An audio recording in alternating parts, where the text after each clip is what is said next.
Ya, jadi bahasan kita tuh menarik ini, masih materi-materi IPS yang sehari-hari sebenarnya kita lakukan ini. Kemarin kita bahas tentang kegiatan ekonomi, prinsip ekonomi, motif ekonomi. Ada kegiatan ekonomi, ada produksi, konsumsi, distribusi. Kemarin distribusi sudah dibahas, ya. Ini konsumsi kita nih akan kita dalami ini ya, konsumsi itu apa gitu. Bagaimana faktor-faktor apa saja yang mempengaruhi konsumsi. Jadi konsumsi itu bahasa sederhananya itu kegiatan manusia untuk membeli barang lah atau jasa, ya. Membeli barang atau jasa. Konsumsi itu kegiatan manusia membeli barang atau jasa lah gitu, bukan barang saja, jasa. Deren naik kereta ke Jakarta, dari Bandung ke Jakarta. Deren itu mengkonsumsi kereta, jasa kereta, bukan kereta barangnya yang dikonsumsi Deren itu, tapi jasa keretanya, jasa pengangkutannya. Ngerti ya maksudnya gitu. Misal nonton bioskop, bukan bioskopnya yang dimakan, tapi jasa bioskopnya, jasa tontonannya. Nah, jadi bisa barang, bisa jasa. Kalau barang mengkonsumsi barang, kalian membeli buku, ya bukunya yang kalian beli, bukan jasa bukunya kan gitu, bukunya. Oh, kalian mengkonsumsi beli nasi goreng, mengkonsumsi nasi goreng. Apa kalian beli sendiri atau kalian beli? Nah, itu mengkonsumsi kalian ya. Jadi kegiatan menggunakan atau membeli barang atau jasa itu disebut sebagai konsumsi. Supaya kalian paham ya. Jadi ada istilahnya dengan permintaan kalau dalam ekonomi, itu jadi disebutnya konsumsi juga. Permintaan terhadap barang, artinya kalian mengkonsumsi atau meminta terhadap satu barang atau jasa ya. Permintaan itu hampir jadi sama dengan konsumsi ya. Itu jadi lebih ke mengurangi nilai guna satu barang ya, membeli atau menggunakan atau mengurangi nilai guna satu barang. Contoh, asalnya kalian contoh di sini kan bermain sepeda. Dengan bersepeda itu nilai guna sepeda itu tidak langsung habis kan? Ya enggak? Tapi lama-kelamaan sepeda itu akan berkurang nilainya. Kenapa? Karena dipakai sama kita.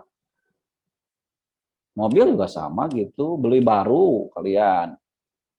Nilai gunanya akan berkurang pada saat kalian beli mobil itu, makin lama makin berkurang karena dipakai. Mungkin bannya sudah menipis, mungkin mesinnya sudah lama dipakai, mulai susut juga, mulai penyusutan juga, nilai itu ya. Catnya lama dipakai, kalian kepanasan dan itu sama. Jadi mengurangi nilai guna, menggunakan, membeli atau mengurangi nilai guna barang itu konsumsi. Tapi kalau menambah nilai guna itu produksi, menambah manfaatnya barang itu dengan memproduksi. Kalau mengurangi konsumsi itu ya, itu yang membedakan itu. Nah, sambil nunggu yang lain kita bincang-bincang dulu. Belum pada hadir lagi ini. Kalau di daftar hadir ini sudah ngisi Raven, Louis sudah pada hadir. Oke ya, ini nunggu. Oke. Nah, sekarang yang dimaksud dengan ini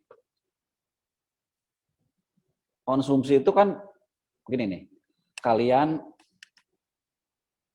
membeli, menggunakan atau mengurangi nilai guna barang itu. Kalian membeli pensil, buku, pulpen, membeli makanan, ya enggak? Itu namanya konsumsi. Nah, faktor apa saja yang yang mempengaruhinya? Faktor yang memengaruhi kegiatan konsumsi. Banyak faktor yang dapat memengaruhi kegiatan konsumsi. Faktor-faktor tersebut dapat dikelompokkan menjadi dua, yaitu faktor-faktor ekonomi dan non-ekonomi. Faktor-faktor ekonomi yang menentukan konsumsi mencakup tingkat pendapatan, tingkat harga-harga barang dan jasa, serta ketersediaan barang dan jasa. A. Tingkat pendapatan. Pada umumnya, semakin tinggi pendapatan seseorang, semakin banyak jumlah dan jenis barang serta jasa yang dikonsumsi. Sebaliknya, semakin rendah pendapatan seseorang, semakin terbatas jumlah dan jenis barang serta jasa yang dikonsumsi. B. Tingkat harga barang dan jasa. Semakin tinggi harga barang dan jasa, semakin sedikit jumlah barang dan jasa yang dikonsumsi. Sebaliknya, semakin rendah harga barang dan jasa, semakin banyak jumlah barang dan jasa yang dikonsumsi. C. Ketersediaan barang dan jasa. Ketersediaan barang memengaruhi konsumsi. Meskipun seseorang mempunyai pendapatan yang tinggi, dia tidak bisa mengonsumsi sesuatu barang yang tidak tersedia.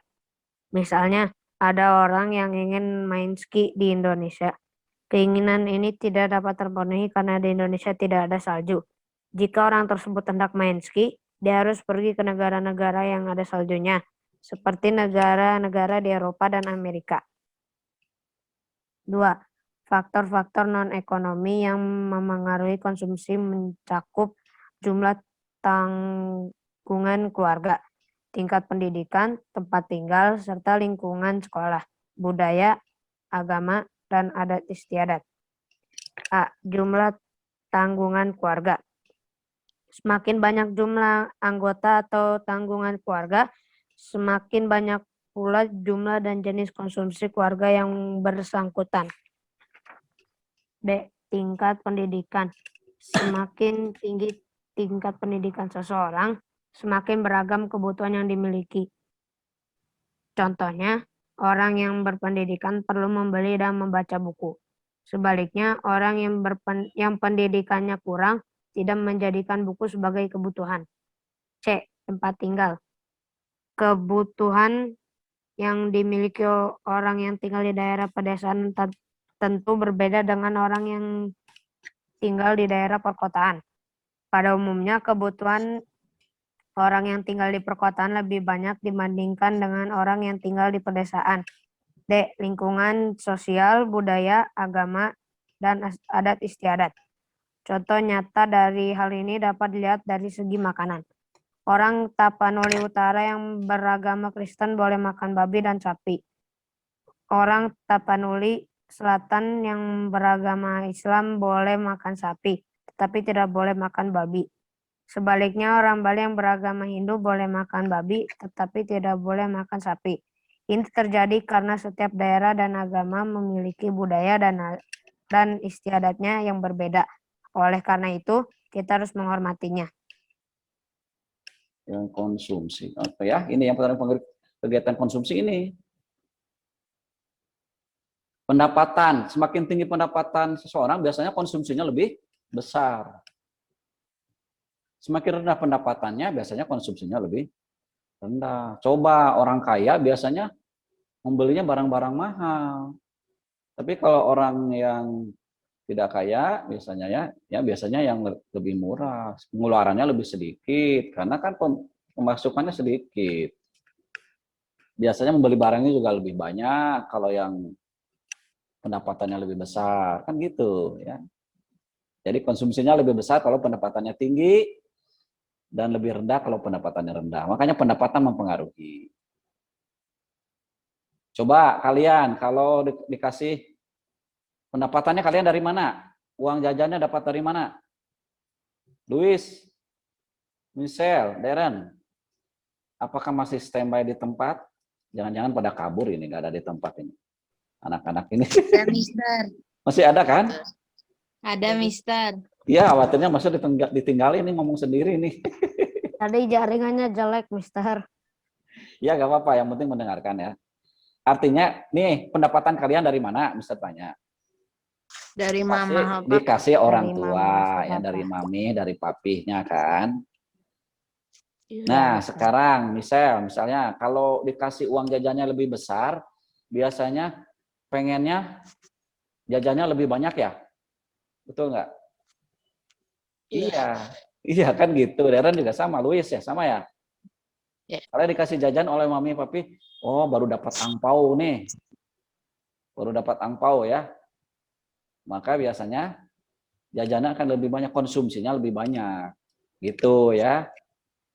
Gitu. Jadi tergantung pendapatan kan. Kalau pendapatan kalian nanti kalau kalian sudah besar memperoleh pendapatan sendiri, akan merasakan akan membeli lebih banyak, gitu ya.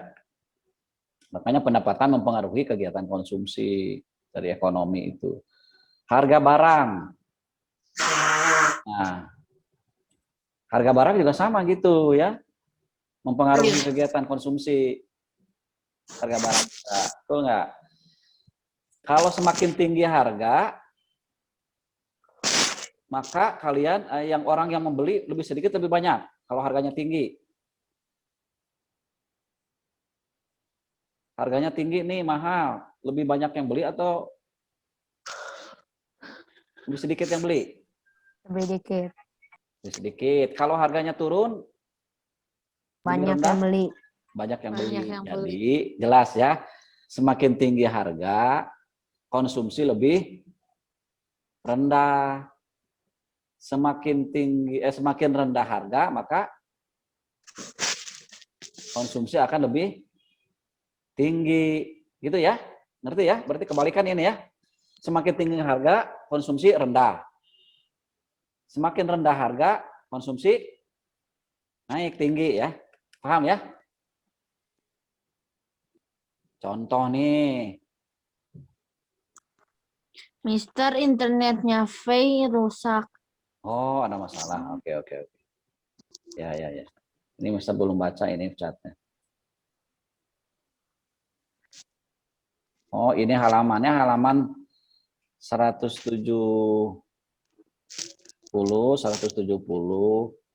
sampai 173 ya. Ini yang ya halamannya ya. Nih contoh gini nih. Kalian misalnya ingin beli iPhone, misalnya iPhone itu kan mahal ya. iPhone X. Ya, mahal ya. iPhone 12, Mister. Hah? Harganya berapa? iPhone 12. iPhone 12. Berapa harganya tuh? Mahal banget kan? 20.500.000, Mister. Gila mahal kan? Soalnya saudara punya. Oh gitu. Keren, mahal itu. Bagus lagi katanya. Nah, itu kan mahal. Orang biasanya yang beli sedikit karena yang kaya aja yang beli, pendapatan yang tinggi kan. Yang beli. Gitu. Yang belum terjangkau kita ya yang ada aja yang penting bisa berfungsi kan gitu. Nah, Yang misalkan yang iPhone tuh murah aja juga bisa, misalnya. yang penting bisa dipakai. Misalkan iPhone-nya turun nih dari 20 juta, harganya menjadi 10 juta. Biasanya orang makin banyak yang beli loh. Karena turun misalkan ini kalau turun ya. Kan suka ada tuh lagi promo handphone ya. Orang tiba-tiba promo ya, jual promo, harganya diturunkan. Jadi berapa orang ngantri, biasanya yang belinya itu banyak. Sampai banyak aja ngantri. Itu ya. Artinya kalau harganya turun itu orang yang konsumsinya lebih banyak. Tapi kalau naik lebih rendah. Oke, jelas itu ya faktor kedua. Faktor konsumsi faktor kegiatan yang mempengaruhi kegiatan konsumsi yang ketiga, faktor ekonomi adalah ketersediaan barang atau jasa. Kalau barangnya tidak ada, masa orang mau beli? Iya kan? Ya tadi dicontohkan di sana bahwa di sini banyak yang ingin main ski di Indonesia. Tapi jasa dan barangnya nggak ada, saljunya. Ya, kalau tidak tersedia maka orang tidak akan ada yang mengkonsumsi. Kan? Sedikit orang yang mengkonsumsi yang ya ini nggak ada aja kalau tidak tersedia. Nah, semakin banyak tersedia barangnya maka biasanya konsumsinya lebih banyak. Gitu. Semakin sedikit ketersediaannya makin sedikit. Jelas, jadi ini faktor ekonomi yang membuat yang mempengaruhi kegiatan konsumsi seseorang. Nah, selain faktor ekonomi ada faktor yang non ekonomi. Ya, yang faktor non ekonomi itu yang tidak bisa dihitung biasanya. Contohnya adalah jumlah tanggungan keluarga. Jadi bukan faktor ekonomi yang mempengaruhi ini. Semakin banyak tanggungan keluarga, ya semakin banyak orang mengkonsumsinya, menyediakan masak berasnya itu, yang masak nasinya ya lebih banyak. Belanja hariannya untuk ke pasar lebih banyak, untuk makan ya, untuk pakaian ya. Kalau keluarganya lebih banyak tanggungannya ya. Nah, kalau lebih sedikit ya lebih sedikit. Jelas ini ya. Yang kedua, faktor non ekonomi, tingkat pendidikan katanya. Kalau orang yang sekolah yang kebutuhannya ada kebutuhan buku, kan itu. Tapi kalau orang yang yang tidak sekolah, tidak kan? Betul nggak? Nah, jadi buku itu menjadi kebutuhan bagi orang yang sedang berpendidikan. Orang yang kalian di SMP, nanti ke SLTA, nanti ke kuliah. Paling butuh kebutuhan untuk pendidikan kalian kan? Buat beli buku, beli modul, beli pulpen. Tapi orang yang tidak sekolah berbeda kan? Nah, ini ya. Tidak melanjutkan dan seterusnya. Jadi tingkat pendidikan mempengaruhi. Tempat tinggal katanya, orang yang tinggal di desa dengan orang yang tinggal di kota kebutuhannya berbeda. Ini kegiatan konsumnya juga berbeda. Contoh, orang kota biasanya kebutuhannya lebih banyak. Karena apa? Karena tuntutan ya kalau di kota itu tidak tersedia. Contoh, kalian membeli sayur. Kalau orang desa biasanya bisa nanam sendiri. Ya contohnya ya, kalian harus beli pasar. Kemudian juga di sini tempat tinggal lebih mahal. Tempat tinggal kalau mau nyewa, mau kos, mahal di sini. Kalau desa cenderung udah bisa bikin rumah sendiri, bahkan bikin rumah juga bisa gotong royong kalau di kampung, kalau di desa. Kalau di kota sendiri-sendiri. Nah, ya orang nelayan berbeda dengan orang kota. Di nelayan mungkin mereka tidak butuh jalan-jalan ke mall tiap hari. Kalau orang kota, ya kan beda ya. Tempat tinggal mempengaruhi ya. Ya. Kemudian lingkungan sosial, budaya. Oh ini salah ngetik misalnya. Budaya, agama, dan adat istiadat. Jelas ya ini sosial budaya. Oke, ya. Pengaruh. Ya tadi ya. Orang yang punya adat tertentu, contohnya adalah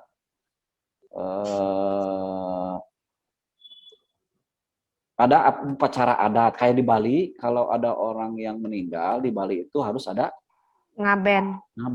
Pakai biaya nggak, Deren itu kalau ngaben? Banyak pakai Nggak tahu, biaya loh Mister. itu.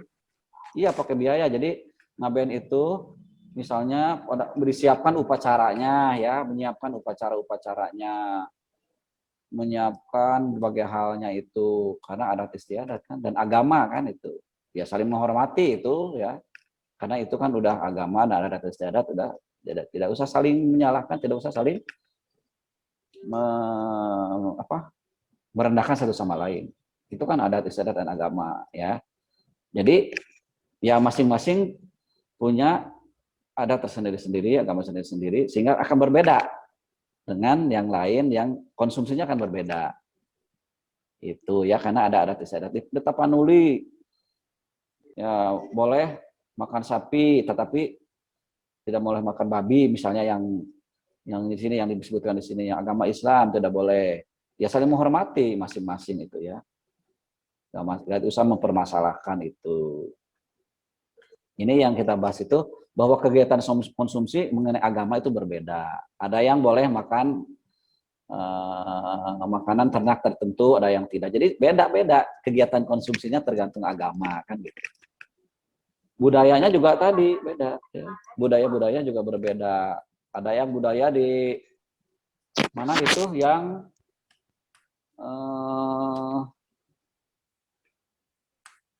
apa namanya itu yang harus itu kerbau itu di mana ya?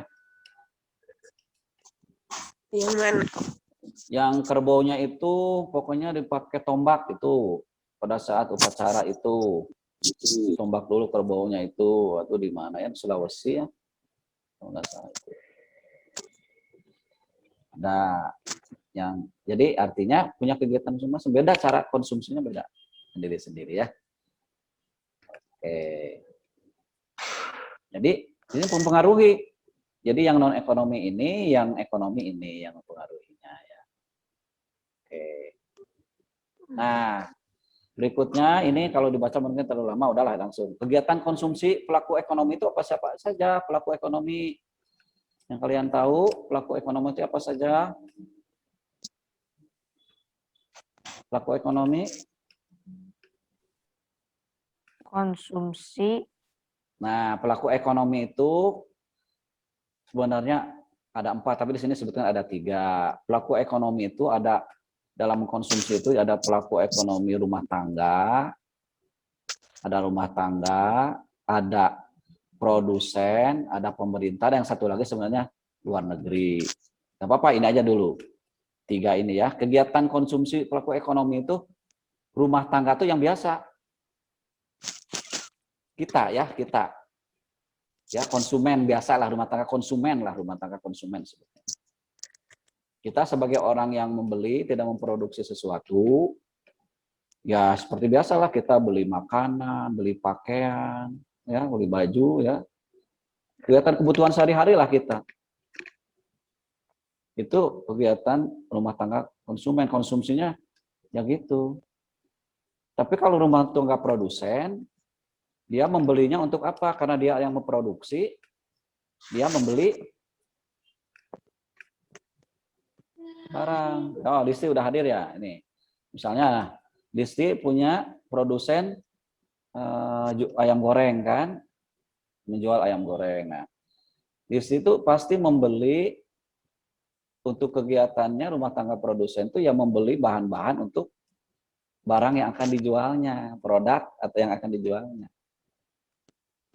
Ya, bahan-bahan untuk apa namanya ayam, misalkan ayam goreng itu perlu ada packagingnya, dusnya beli ayamnya, beli bumbunya, beli gas untuk masaknya, dia itu rumah tangga produsen, ya, itu. Kalian misalkan ada yang menjual jasa apa,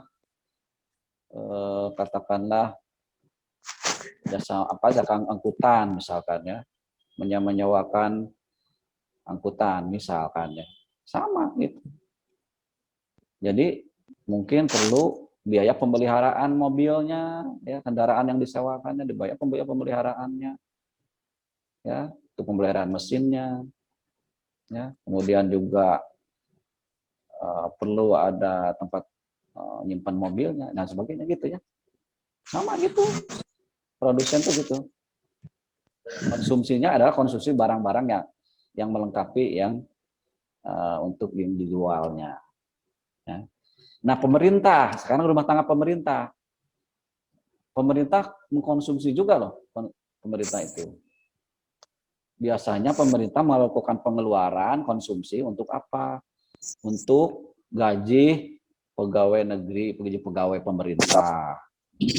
Untuk subsidi itu membantu ini loh, jadi murah kan. Contoh gas yang kecil itu, yang 3 kg ya, itu kan kenapa harganya murah? Karena dibantu oleh pemerintah, subsidi. Kalau nggak dicabut aja, jadi mahal lagi. Contoh lagi adalah premium yang di SPBU, tempat pengisi bahan bakar. Kenapa harganya murah? Karena dibantu oleh pemerintah. Pemerintah mengeluarkan uang untuk membantu supaya harganya lebih murah. Untuk membangun jembatan, pemerintah melakukan pengeluaran. Membangun jalan, itu ya. Jadi konsumsi pemerintah, contohnya itu gaji PNS, gaji pegawai negeri, gaji pegawai pemerintah, untuk bangun proyek jembatan, mengeluarkan uang, jalan, untuk subsidi juga mengeluarkan uang, itu konsumsi pemerintah. Nah, jelas ya. Jadi kalau ke rumah tangga ya biasa kita rumah tangga itu mengeluarkan uang untuk kebutuhan sehari-hari. Kalau konsumen, kalau kita produsen untuk untuk kegiatan menjual barangnya dia konsumsi apa gitu ya. Oke. Nah, kalau gitu tugasnya kalian buat ini nih, ditempel lagi nih supaya untuk memudahkan kalian menghafal. Nih tugasnya nih. Jadi kalian kayak ini dulu nih. Ini ada. Nah, ini adalah pelaku ekonomi. Mana ini? Oke, pelaku ekonomi itu ini ada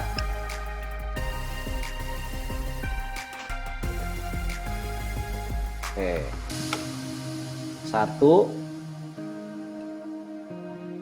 rumah tangga konsumen atau rumah tangga. Yang kedua, rumah tangga produsen. Yang ketiga, pemerintah. Jadi pemerintah kan tugasnya mengatur ekonomi, dia juga melakukan pengeluaran.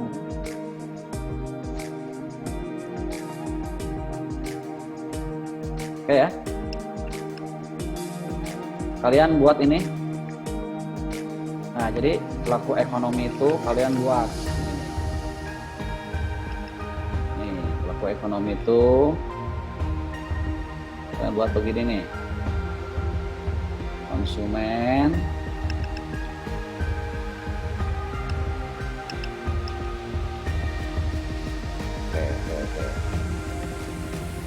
produsen, dan rumah tangga pemerintah.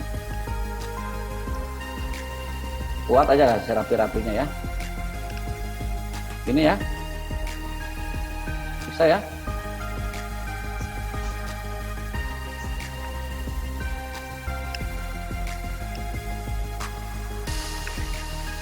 Oke, gini, oke, bisa ya.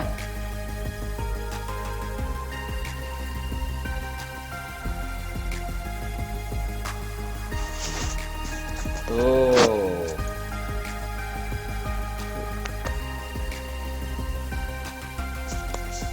Ini satu, tuh.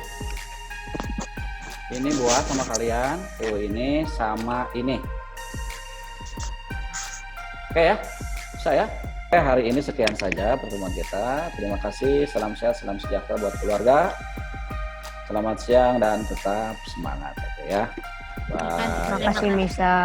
Terima kasih, Mister. Oke, sama-sama.